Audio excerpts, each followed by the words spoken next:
माय माऊलींनो, आता तुम्हाला जो काही आता सप्टेंबरचे पैसे सोडलेत माझ्या माय माऊलींना, ऑक्टोबरचे नोव्हेंबरचे 3,000 रुपये परत तुम्हाला पाठवतो।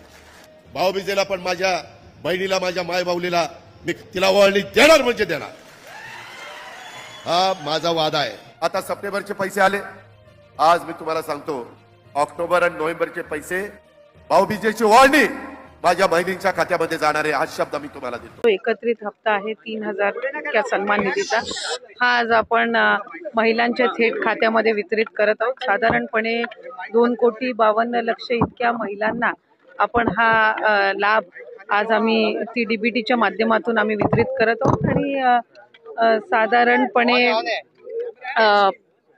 या औचित्यासाठी विशेष म्हणून आम्ही ह्या दोन्ही महिन्याचा लाभ आज महायुतीच्या सरकारच्या माध्यमातून राज्याचे मुख्यमंत्री आणि दोन्ही उपमुख्यमंत्री यांच्या सूचनेनुसार आज सुरुवात केलेली आहे। ताई, आज खरं तर महिला दिन आहे आणि त्या योजनेवरती अनेक टीका देखील केली गेली, विधान परिषदेमध्ये देखील प्रश्न उपस्थित केले गेले, मात्र आता त्यांना हप्ते मिळत आहेत, तर मग नक्की काय भावना व्यक्त करा?